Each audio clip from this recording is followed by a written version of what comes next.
चंद्र किती छान दिसतोय ने. सुंदर दिसतो चंद्र. तो नेहमीच सुंदर दिसतो. आपल्याला त्याच्याकडे बघायला वेळ नसतो. बघ ना, चंद्राची केवढी रूप आहेत. प्रत्येक रूपात हा सुंदरच दिसतो.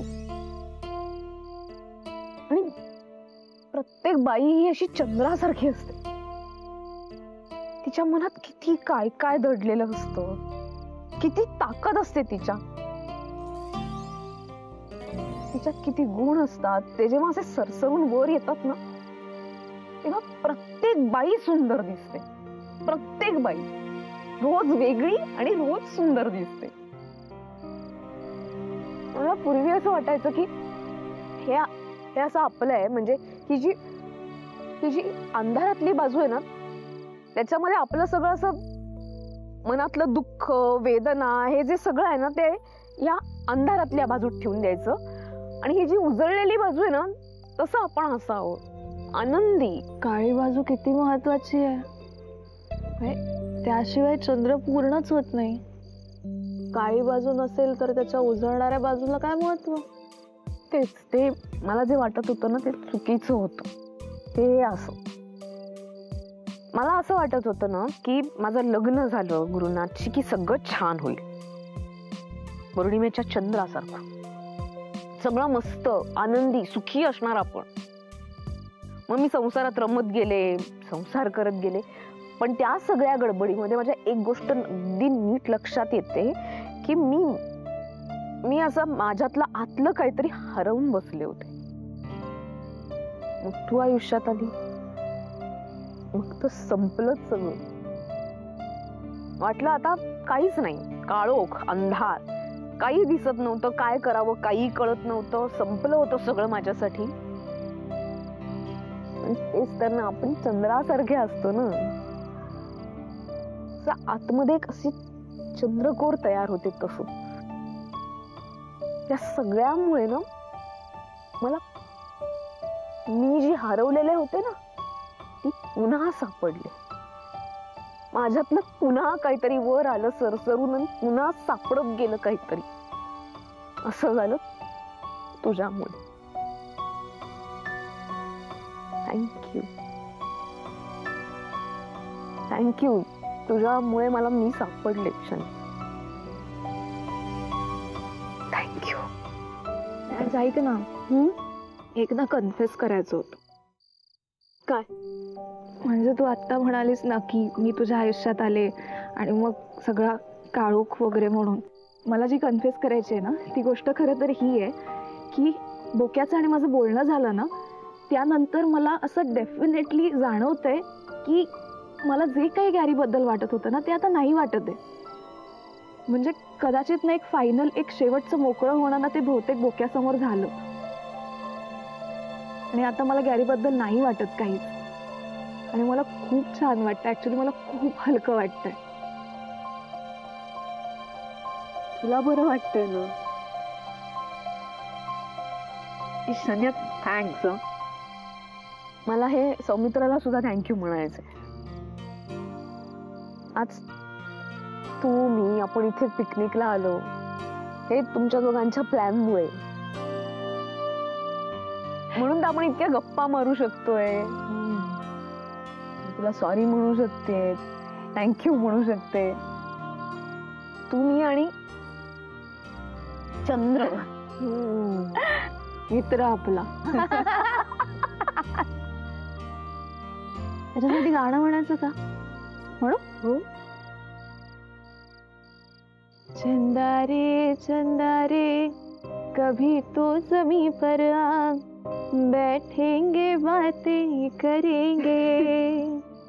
तुझको आते इधर लाज आए अगर, ओढ़ के आजा तू बादल घने.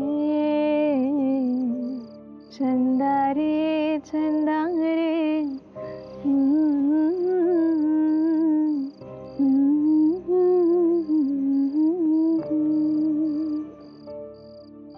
छान म्हणतेस तू शाने.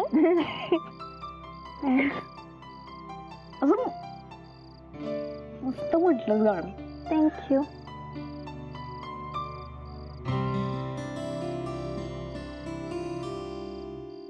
सॉरी. ह्याच काय चाललंय? थँक्यू काय, सॉरी काय? पण खरंच सॉरी. मी तुला नीट समजून नाही घेऊ शकले म्हणून सॉरी. ती आत्ता ती मुलं होती ना, यांनी आपली छेड काढण्याचा प्रयत्न केला. नाही, त्यांच्यातली ती पुरुषी भावना ते सोडून दे. पण साधारणतः त्याच अँगलनी मी तुझ्याकडे पाहिलंय. म्हणजे ते आपल्याकडे असं असतं ना की कमी कपडे घालणाऱ्या मुली म्हणजे त्या वाईटच आहेत, या चांगल्या नाहीच आहेत, असा एक समज असतो. पण त्या जे कपडे घालतात ती त्यांची चॉईस असू शकते. त्यांनाही कळू शकतं, त्यांनाही आवडू शकतं हे सगळं. त्यांनाही माहिती असतात मर्यादा. हे कधी समजूनच नाही घेतलं मी. तो किती सॉर्टेड आहे शन्या. ती चांगला विचार केलायस तू स्वतःचा. हे असं मी नसते करू शकले. तेच तर ना, हे असे गैरसमज डोक्यात. चुकले मी, खूप चुकले तुझ्या बाबतीत. तुला समजून घ्यायला खूप उशीर झालाय मला. मला सॉरी म्हणायचं नाही. हे बघ, तुझ्या इतकं प्रेम ना आणि या सगळ्या सिच्युएशन मध्ये आणि एवढा विश्वास मला नाही वाटत माझ्यावर आणखीन कोणी टाकलाय. त्यामुळे पुन्हा असं बोलू नको प्लीज. ठीक आहे?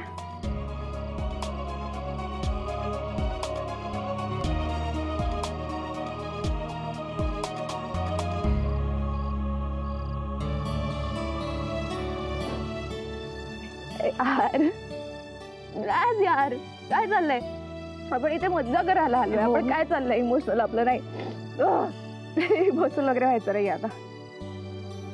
शन्या, आता मला खरं सांग, आपण ते जे मगाचपासून पितोय ते रमयावस्था वया, ते नेमकं काय? काही नाही. चंद्र, आपण चंद्राबद्दल बोलूया का? त्या गप्पा चांगल्या होत्या. तर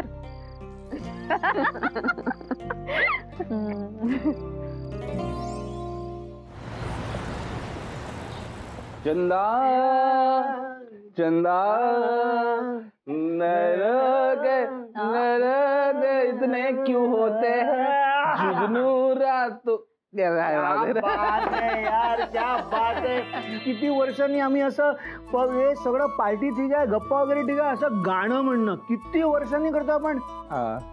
इथे श्रेयसला पण बोलवायला पाहिजे होतं ना. अरे हो, श्रेयसला इथे बोलवलं असतं आपण आणि त्याला जे काही सांगायचं ना आपण तिघांनी मिळून त्याला व्यवस्थित समजवलं असतं. तेच तर मी सांगत.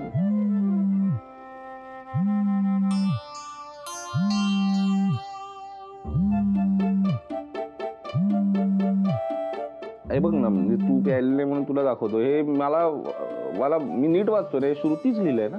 श्रुतीच आहे. श्रुतीच लिहिलंय. एक मिनिट नाही म्हणजे वहिनी नाहीत म्हणून आपण हे सगळी धमाल करतो ठीक आहे, पण हे काय तुझं इतका उशिरा का फोन करते? तुम्हाला काय करायचं? त्यांचं काहीतरी काम असेल ना. अरे गपरे, असं नाही रे. अरे मैत्रीण आहे ती आणि काम असू शकत नाही का माझ्याकडे? इतका उशिरा कामाचा फोन? अरे त्यांचं काहीतरी असेल.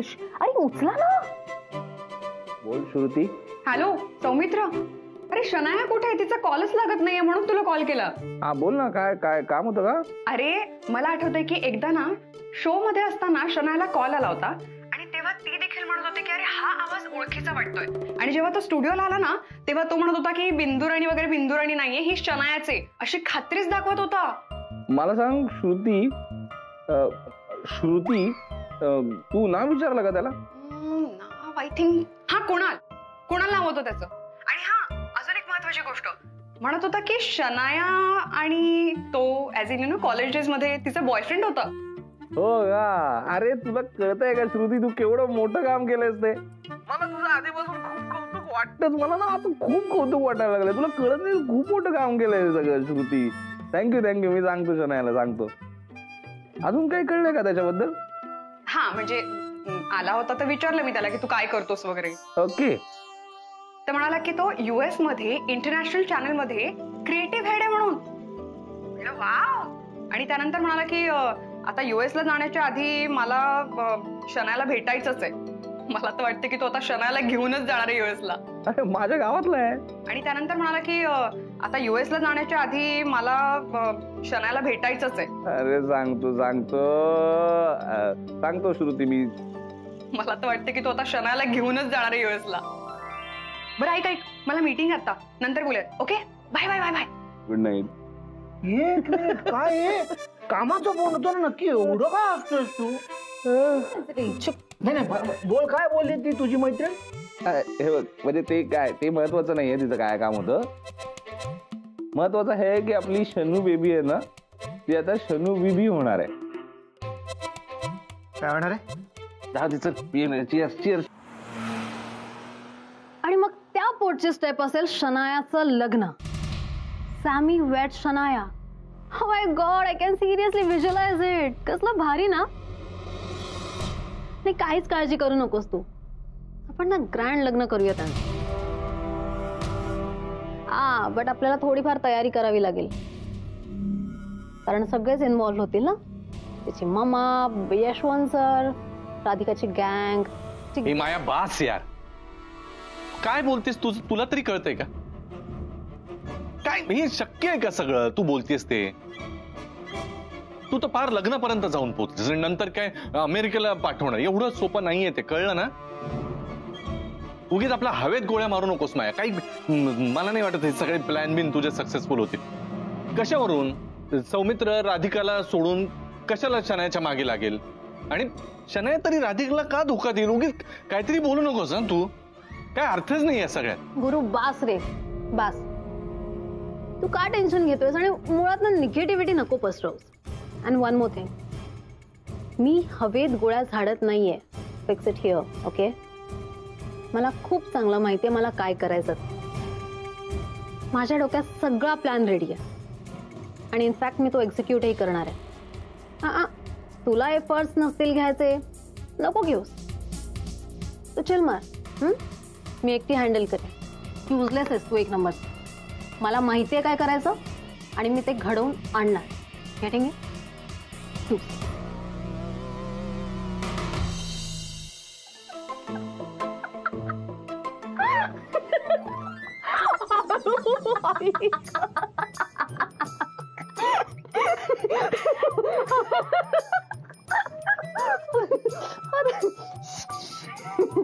खूप मजा आली आज. खूप मजा आली. एस्पेशली त्या रमैया वस्तावयानंतर काय जे काही धमाल केली आपण. मला तर असं वाटतंय ना, ही रात्र संपूच नाही. खूप मजा आली यार आज. संपूच नाही ही रात्र. हो यार, खरंच. झाली तुझी बडबड? झाली?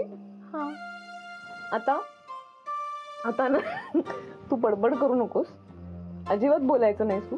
माझं ऐकायचंय सगळं, कळलं? बिलकुल बोलायचं नाही. तू सगळं ऐकलंय, आता तू माझं ऐकायचंय. मला आत्ता या क्षणी सौमित्राला फोन करायचाय. हा, एवढंच ना, कर ना. दे लावून दे. हा. सौमित्र बनहट्टी बोक्या.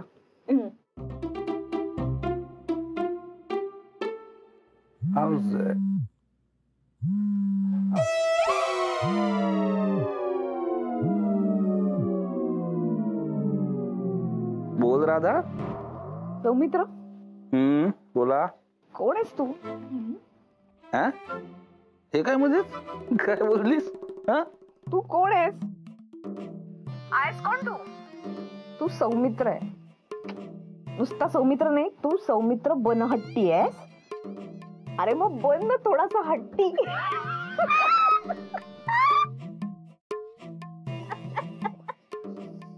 राधा काय झालंय तुला? काय बोलतेस तू? मला काय कळत नाहीये. नाही सॉरी. हे बघ सौमित्र, तू तुझ्या बायकोचा किती विचार करतोस? या सगळ्यात तू स्वतःचा कधी विचार करणार? स्वतःचे हट्ट कधी पुरवून घेणार? हे सगळं तू बोलतेस राधा?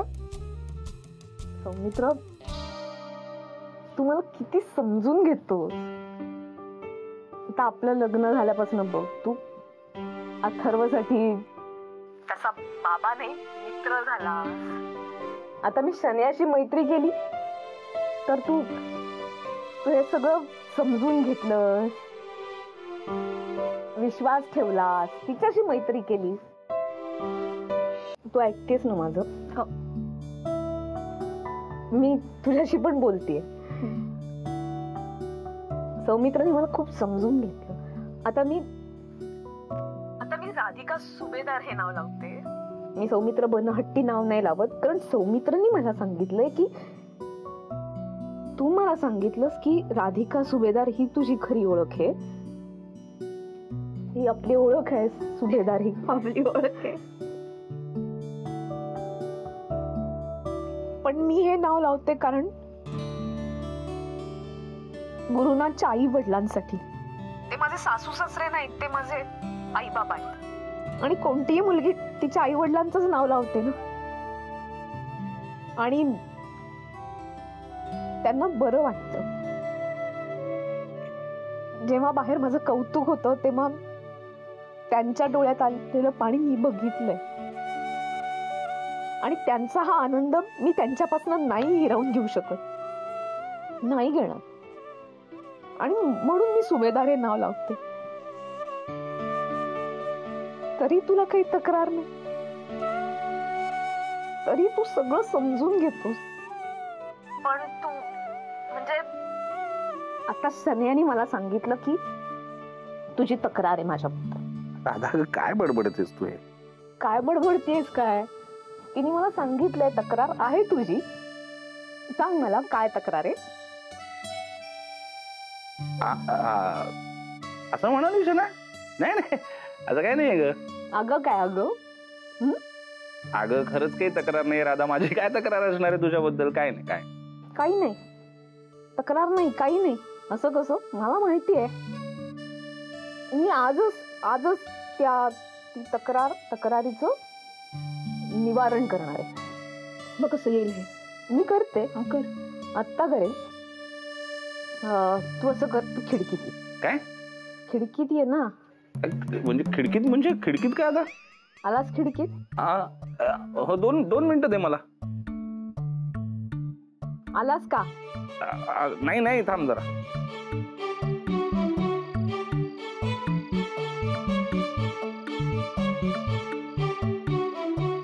मी पण येते खिडकीत. हा, आता तू खिडकीत आलायस.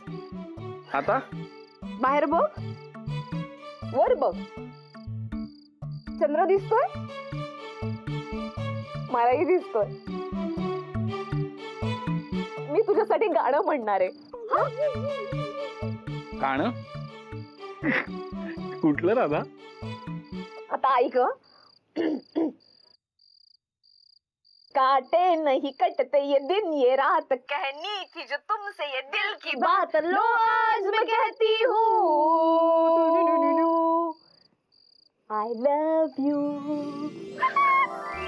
I love you, I love you, I love you.